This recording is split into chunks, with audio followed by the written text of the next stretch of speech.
Namo Rattantriyaya, my dear Dharma friends and followers.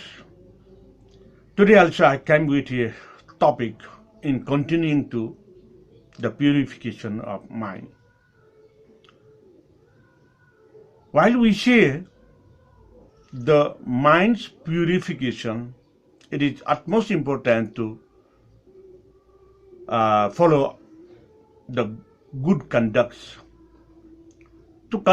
To follow the good conducts, we should have our behavior in good manner. So today the main topic in Vajrayana views and Vajrayana talk is the good way of behavior. Those who seek the way of enlightenment must always bear in mind the necessity of constantly keeping their body, speech and mind pure.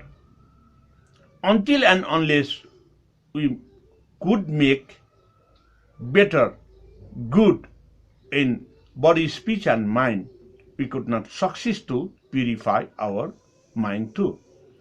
To keep the body pure, one must not kill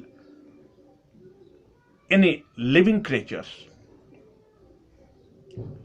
One must not steal or commit adultery.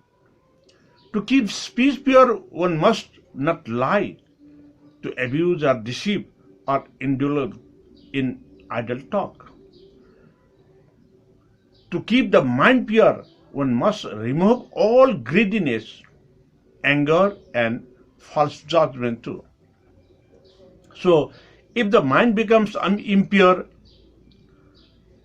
for sure, one's deed will impure. If the deeds are impure, there will be suffering. And so it is of the greatest importance that the mind and the body be kept pure. Then only we can make our behavior in positive aspect. I want to give you one example. Once there was a rich widow who had a reputation for kindness, modesty and courtesy. She had a housemaid who was wise and diligent too. One day the maid thought, my mistress has a very good reputation. I wonder whether she is good by nature or is good because of her surroundings. I will try her and find out whether he is good because of surroundings or because of his own nature. The following morning, the maid did not appear before her mistress until nearby noon.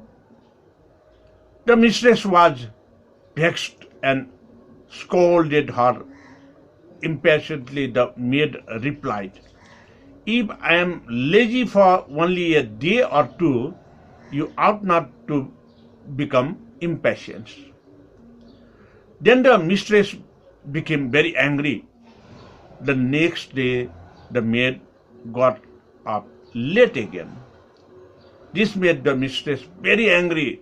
She struck the maid with a stick too. This incident became widely known and the rich widow lost her good reputation in the society. So, many people are like this widow woman. While their surroundings are satisfied, they are kind, modest and quiet. But is questionable if they will behave likewise when the conditions change and become unsatisfactory. It is only when a person maintains a pure and peaceful mind and continue to act with goodness when unpleasant words enter his ears. When others show ill will towards him, or when he lacks sufficient food, clothes and shelter, that we may call him good. Therefore, those who do good deeds and maintain a peaceful mind only when their surroundings are satisfactory are not really good people. Only those who have received the Buddha's teaching and trained their minds and bodies by those teachings can be called truly good and modest and peaceful people.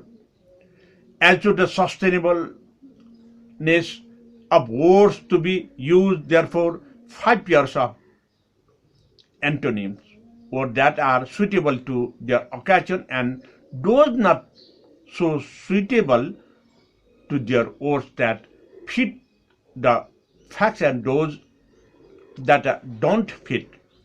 Words that sound pleasant and those that sound rude.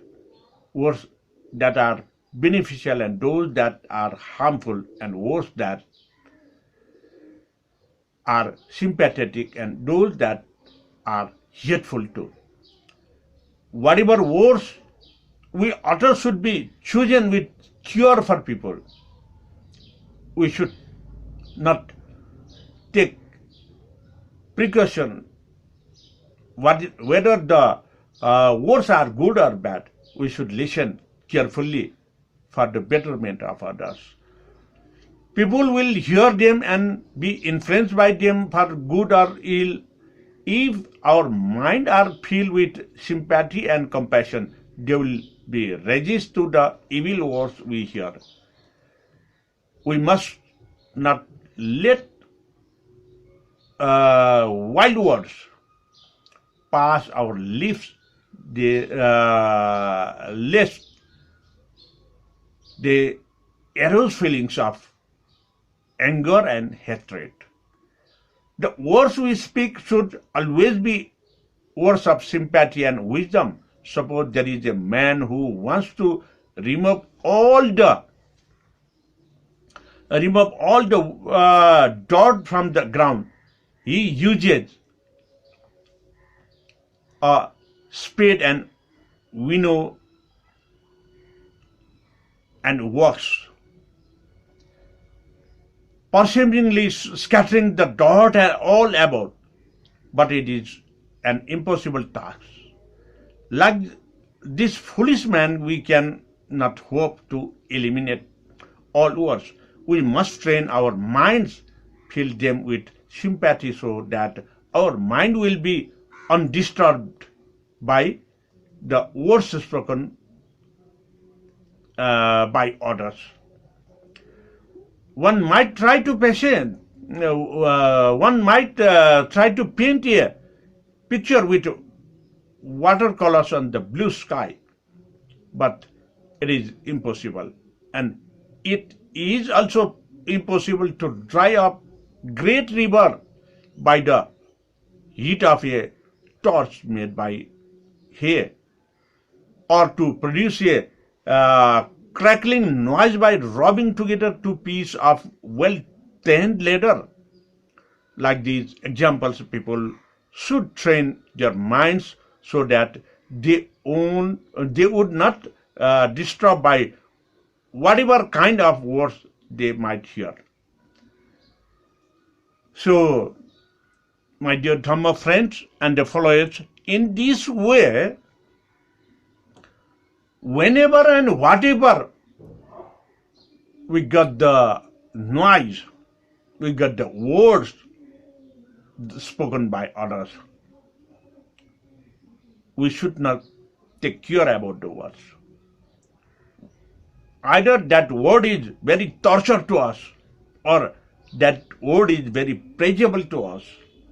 We should not give attention to the words, whatever spoken by the others. Then only we can have peace. We could success to give up loss and hatred. then only our behavior can improve by ourselves. Because if you have the Buddha nature, you always think the positive. We don't care about the surroundings, whatever the other people say to you. We will have friendly manner, compassionate, and equality. Because of friendly manner, compassion, and equality, our nature of thought, our beliefs, we ever been in the path of Bodhisattva Charya to help others. So, the Dhamma friends, I want to tell you, for goodness, for betterment of our life, always we should think the positive. Our mind should be tilted to goodness of others. Then only our behavior can improve by ourselves. So the good way of behavior is depend upon you, not on the environment. The goodness of behavior depends upon you. Because if you follow the Buddha's path, Chatu Brahma Vihara, Karuna, Maitri, Mudita, and Upeksha, it is possible when you are foresighted. One day we have to die. Every day I am dying when I slept at night, and every morning I have my new life. If you could think like this, your behavior will be the positive aspect. You can change your mind and you can brighten your vision too. So, our behavior can improve because of Buddha nature. By learning Buddha's Dharma and by obeying, by paying bow to the Buddha and Buddha's nature. Thank you very much. This much for today. It will continue tomorrow also in next episode. If you like it, please make like. If you have any suggestion or questions, please don't hesitate to write comments. And if you think it is good for others, if you have the Buddha nature, the good things, we should distribute it to all others. Please make sure to.